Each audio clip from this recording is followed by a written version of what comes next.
Kumpulan kami akan membentangkan assignment kami yang bertajuk World Heritage Site UNESCO, Lembah Lenggoh. Saya akan memperkenalkan ahli kumpulan saya, iaitu Siti Radiah binti Ishaq. Yang kedua, Marisha binti Riza Harhab. Yang ketiga, Hasno Nazmi Hasbullah. Yang keempat, Intan Nur Hidayah binti Lim. Yang kelima, Ibrahim bin Uthman. Dan diri saya, Muhammad Anzi bin Alias. Assalamualaikum dan selamat sejahtera. Pada hari ini, saya dan kumpulan saya akan membentangkan tentang World Heritage Site yang telah kami pilih, iaitu di Lembah Lenggong. Tapak Warisan Dunia. Tapak Warisan Dunia ataupun dikenali sebagai WHS merupakan tapak semula jadi yang ditetapkan oleh Jawatankuasa Warisan Dunia. Lokasi atau struktur dianggap sangat penting kerana mewakili contoh unik atau signifikan warisan budaya dan semula jadi. Nilai sejarah cemerlang dianggap penting untuk generasi yang akan datang dan orientasi sempadan negara. Misi UNESCO di Lembah Lenggong. Baik, di sini kita akan lihat apa misi UNESCO di daerah Lembah Lenggong. Yang pertama adalah untuk mempromosikan pengenalan, perlindungan dan pemeliharaan warisan budaya dan semula jadi. Yang keduanya adalah pemeliharaan khazanah budaya dan semula jadi dunia. Assalamualaikum warahmatullahi wabarakatuh. Saya akan menceritakan sedikit tentang latar belakang Lembah Lenggong. Lembah Lenggong merupakan satu keajaiban dunia yang mana lokasinya terletak di Lenggong, Hulu Perak, Malaysia. Kawasan lembah tersebut disaliri air oleh Sungai Lenggong dan ranting sungai di kawasan tersebut. Kawasan ini mula mendapat perhatian masyarakat semenjak penemuan beberapa bahan bersejarah yang amat bermakna, iaitu penemuan rangka manusia tertua di Malaysia, iaitu Perak Man. Selain itu, bahan-bahan bersejarah yang juga ditemui di kawasan tersebut ialah artifak milik Paleolitik, Neolitik dan zaman besi. Selain itu, di Lembah Lenggong juga terdapat beberapa tarikan yang lain seperti Bukit Jawa. Bukit Jawa adalah bukit yang berusia sekitar 100,000 hingga 200,000 tahun. Bukit ini adalah tapak terbuka yang mendedahkan bukti kebudayaan Paleolitik pernah berlaku dan ia ditemui dalam kajian USM pada tahun 1996. Selain itu, terdapat juga Bukit Sapi, yang mana Bukit Sapi adalah lokasi longgokan debu lava gunung gunung berapi Toba yang meletus 75,000 tahun dahulu. Debu ini direkodkan di lembah Sungai Perak dan taburannya di Lembah Lenggong adalah setebal 7 hingga 10 meter. Selain itu, kawasan ladang kelapa sawit di Bukit Bunuh merupakan lokasi batu meteorit terhempas dan menghentam Lenggong kira-kira 183 juta tahun lampau. Ini telah dibuktikan menerusi penemuan batu Soviet di sekitar kawasan berkenaan, sekaligus menjadikan Bukit Bunuh satu daripada 28 tapak impak meteorit dunia. Lembah Lenggong telah diiktiraf oleh UNESCO sebagai tapak warisan dunia pada 30 Jun 2012. Pengiktirafan ini bukan satu benda yang mudah didapati kerana kajian telah dibuat sejak tahun 1992, manakala kertas maklumat perlu dibuat sejak tahun 2009 lagi, dan perlu diselesaikan dalam tempoh yang singkat. Tambah lagi, pengiktirafan ini cukup bermakna bagi Kerajaan Negeri Perak kerana tahun 2012 merupakan tahun melawat Perak. Itu sahaja daripada saya. Terima kasih. Seterusnya, lokasi tapak warisan dunia yang dipilih adalah Lembah Lenggong yang terletak di Perak, Malaysia. Pada 30 Jun 2012, Lembah Lenggong telah mendapat pengiktirafan daripada UNESCO sebagai salah satu tapak warisan dunia. Ia merupakan salah satu dari 5 buah tempat di Malaysia yang mendapat pengiktirafan tersebut. Pengiktirafan tersebut telah meninggikan nilai khazanah warisan di Lembah Lenggong. Lembah Lenggong memiliki nilai sejarah yang tinggi sehingga tempat tersebut menjadi salah satu warisan yang dilindungi dan dipelihara mutunya oleh Malaysia. Seterusnya adalah Lembah Lenggong sebagai laman web arkeologi. Lembah Lenggong dikenali sebagai salah satu laman web arkeologi di Semenanjung Malaysia. Kawasan ini penting kerana terdapat pelbagai artefak yang ditemukan di sini. Kawasan ini merupakan salah satu tempat tinggal manusia paling awal yang diketahui di Semenanjung Malaysia. Antara artefak dan khazanah yang ditemukan di Lembah Lenggong adalah seperti berikut. Pertama adalah Perak Man, iaitu tulang manusia pada zaman dahulu. Kedua adalah peralatan batu yang digunakan oleh manusia pada zaman Paleolitik. Dan akhir sekali adalah tembikar untuk kegunaan manusia pada zaman dahulu. Sekian, itu sahaja daripada saya. Terima kasih. Seterusnya saya akan bentangkan mengenai Outstanding Universal Value.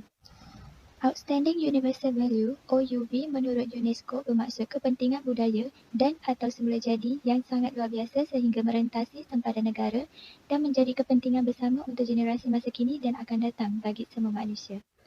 Menerusi mesyuarat Kazan mengenai Outstanding Universal Value pada tahun 2005, OUV didefinisikan seperti yang dinyatakan di dalam Perenggan 49 Operational Guidelines 2005 yang membawa maksud OUV sebagai nilai universal yang luar biasa. Konsep OUV ini disepakati oleh pakar semua wilayah. Kriteria Outstanding Universal Value yang telah ditetapkan oleh UNESCO terbagi kepada dua, iaitu kategori budaya dan juga kategori alam. Syarat sesuatu tapak atau hartanah yang dicalonkan sebagai OUV perlulah memenuhi sekurang-kurangnya 1 daripada 10 kriteria utama.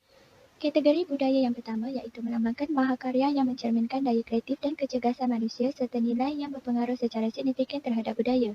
Yang kedua, menunjukkan keutamaan pada nilai-nilai kemanusiaan yang tidak berubah selama berkurun-kurun waktu tertentu dalam hal seni bina, teknologi, seni monumen, kota atau reka bentuk muka bumi. Yang ketiga, mengandungi perincian atau bukti bahawa pernah ada ritual peradaban pada masa lampau yang tersisa atau telah lenyap. Yang keempat, wujud rasa kekaguman pada sebuah bangunan, seni bina atau teknologi yang memiliki penggambaran tentang tahap penting dalam sejarah manusia. Yang kelima, wujudnya rasa kekaguman pada sesebuah tempat tinggal, tanah atau perairan yang dapat melambangkan budaya atau interaksi manusia dengan lingkungannya, khususnya yang masih terpelihara terhadap perubahan zaman yang signifikan. Yang keenam, memiliki kaitan erat pada suatu peristiwa atau tradisi tertentu dari sisi pemikiran, kepercayaan, artistik dan sastra. Seterusnya bagi kategori alam, yang pertama mengandungi fenomena alam luar biasa atau memiliki keindahan alam dan nilai estetika yang tinggi. Yang kedua, wujudnya kepentingan yang melambangkan tahap utama dalam sejarah bumi termasuk usia, perubahan geologis, perubahan tanah, simbol geomorfik atau geografik yang khas. Yang ketiga, wujudnya ciri utama yang memiliki peranan penting secara ekologi dan biologi terhadap evolusi perkembangan pola tanah, air, terumbu karang dan ekosistem bawah laut serta kawasan ekosistem tumbuhan dan haiwan persekitaran. Yang keempat, mengandungi habitat yang berperanan penting dalam pemeliharaan in situ untuk keseragaman biologi termasuk spesies yang diancam punah yang bernilai khas dari sudut pandangan sains dan konservasi. Kriteria OUV Lembah Lenggung Perak. Lembah Lenggung Perak merupakan salah satu daripada 4 buah tempat di Malaysia yang diiktiraf UNESCO sebagai tapak warisan dunia. Lembah Lenggung Perak menerima pengiktirafan pada 1 Julai 2012 kerana mempunyai nilai sejagat luar biasa yang memenuhi kriteria yang telah ditetapkan, iaitu kriteria OUV yang ketiga dan OUV yang keempat bagi kategori budaya. Kriteria budaya yang ketiga iaitu mengandungi perincian atau bukti bahawa pernah ada ritual peradaban pada masa lampau yang tersisa atau telah lenyap. Di Lembah Lenggung terdapatnya 72 tapak gua batu kapur, khususnya Gua Gunung Runtuh, Gua Harimau, Gua Kajang dan Gua Teluk Kelawar yang telah memberi makluman penggunaan gua oleh masyarakat prasejarah sebagai tempat pengebumian dan tempat tinggal serta berbagai aktiviti kehidupan. Bukti penempatan zaman Neolitik di Lenggung dapat dilihat di Gua Harimau apabila terdapatnya penemuan tapak pengebumian manusia dan seterusnya membawa kepada penemuan sebanyak rangka manusia. Turut ditemui bersama rangka tersebut ialah bekas tembikar, kapak, gangsa dan perhiasan badan. Penemuan ini membuktikan bahawa cara pengebumian zaman Neolitik logam dengan penemuan acuan dan kapak gangsa terawal sekitar tahun 4000 tahun yang lalu. Ditambah lagi dengan penemuan perakmen iaitu seorang lelaki yang berumur antara 40 hingga 45 tahun dengan ketinggian 157 cm. Rangka paleolitik ini merupakan rangka yang unik dengan kecacatan genetik yang dikenali sebagai Brimesophalangia. Kriteria budaya yang keempat iaitu wujudnya rasa kekaguman pada sesebuah bangunan, seni bina atau teknologi yang memiliki penggambaran tentang tahap penting dalam sejarah peradaban manusia. Lembah Lenggung mempunyai rentetan kebudayaan yang bermula dari Bukit Jawa ke Kota Tampan dan seterusnya hinggalah ke Bukit Bunuh. Antara peralatan alat batu yang ditemui oleh pakar arkeologi seperti kapak dan alat pore yang diselabuti dengan sulfat cair yang terhasil daripada hentaman meteor di Bukit Bunuh. Keistimewaan artefak prasejarah yang diperbuat daripada batu, tanah liat dan gangsa yang secara langsung menggambarkan kemajuan perkembangan teknologi masyarakat di Lembah Lenggung. Seterusnya kita pergi kepada strategi. Tempatan PBT yang diberi kuasa di bawah Akta Kerajaan Tempatan 1976 iaitu Akta 171 untuk memberi perkhidmatan dalam perkhidmatan perbandaran kepada penduduk-penduduk di dalam kawasan daerah Lembah Lenggung. Seterusnya ialah United Nations Tourism Organisation.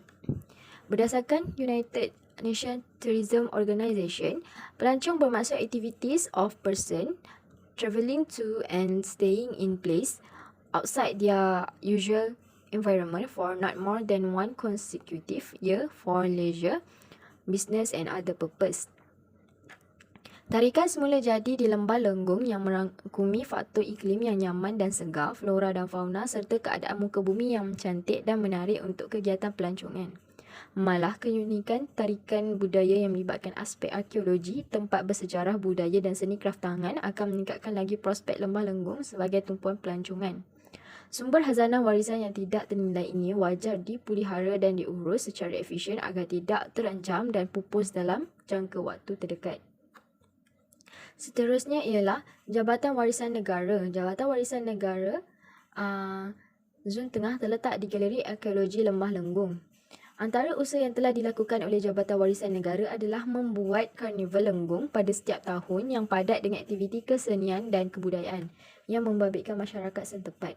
Antara objektif program adalah mempromosikan kepentingan dan keunikan warisan arkeologi Lembah Lenggong secara berterusan, mempertingkatkan kesedaran dan kefahaman mengenai kepentingan pemeliharaan serta pemeliharaan warisan arkeologi Lembah Lenggong kepada masyarakat umum.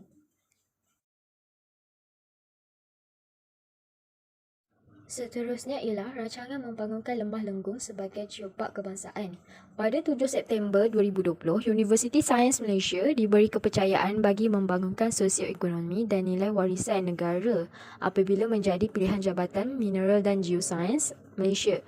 Kementerian Tenaga dan Sumber Asli untuk berkolaborasi memperkasakan kajian saintifik di Lembah Lenggong bagi memastikan lokasi warisan tersebut diangkat sebagai geopark kebangsaan. Pembangunan geopark ini selari dengan dasar kerajaan untuk produk tempatan untuk meningkatkan kelestarian pembangunan dan pengurusan ekonomi, sosial dan sumber semula jadi. Pembangunan geopark juga selaras dengan dasar merancang pembangunan fizikal mampan dengan cara membangunkan guna tanah secara bersepadu dan memelihara khazanah semula jadi di Perak, pemeliharaan bangunan di tapak warisan. Kerja-kerja pemeliharaan termasuk mengawal, memelihara, menyelidik dan melindungi monumen-monumen lama dan tapak sejarah adalah penting menjadi sumber kajian maklumat mengenai sejarah dan identiti budaya masyarakat terdahulu. Ini dapat dilihat daripada nilai seni suatu bangunan serta lokasi bangunannya yang boleh dijadikan sumber kajian budaya dan warisan. Kepentingan yang pertama ialah entiti sesebuah negara, iaitu Malaysia sebuah negara yang mempunyai pelbagai warisan dan budaya yang terhasil daripada pelbagai kaum dan etnik. Penubuhan muzium negara ini telah memberi erti yang besar oleh pihak kerajaan dalam usaha memelihara dan memelihara warisan budaya. Tapak-tapak dan bangunan bersejarah wajar dikekalkan sebagai entiti negara. Kebanyakan bangunan-bangunan bersejarah dibina berasaskan pengaruh dan ciri-ciri pemerintahan terdahulu. Seterusnya ialah untuk menjadi sumber penyelidikan dan pembangunan. Pelbagai ilmu yang dapat dipelajari dengan memahami dan mengkaji bangunan dan monumen lama. Penemuan tapak arkeologi di Lembah Lenggong menunjukkan bukti bahawa ketamadunan awal negara kita bertahun lama dahulu. Proses arkeologi dan penyelidikan dapat dijalankan dengan penemuan artifak-artifak lama yang bernilai dalam sejarah negara kita.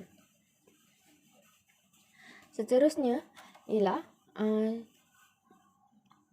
bangunan bersejarah juga dapat menjadi produk pelancongan utama. Bangunan-bangunan bersejarah serta tapak arkeologi berpotensi menjadi salah satu faktor dominan pelancong bercuti di negara kita selain menikmati keindahan dan kekayaan alam semula jadi negara kita. Pengekalan nilai sejarah serta warisan bersaing dengan nilai pembangunan fizikal yang menghantui dan mencabar kewibawaan para penyelidik arkeologi di negara ini.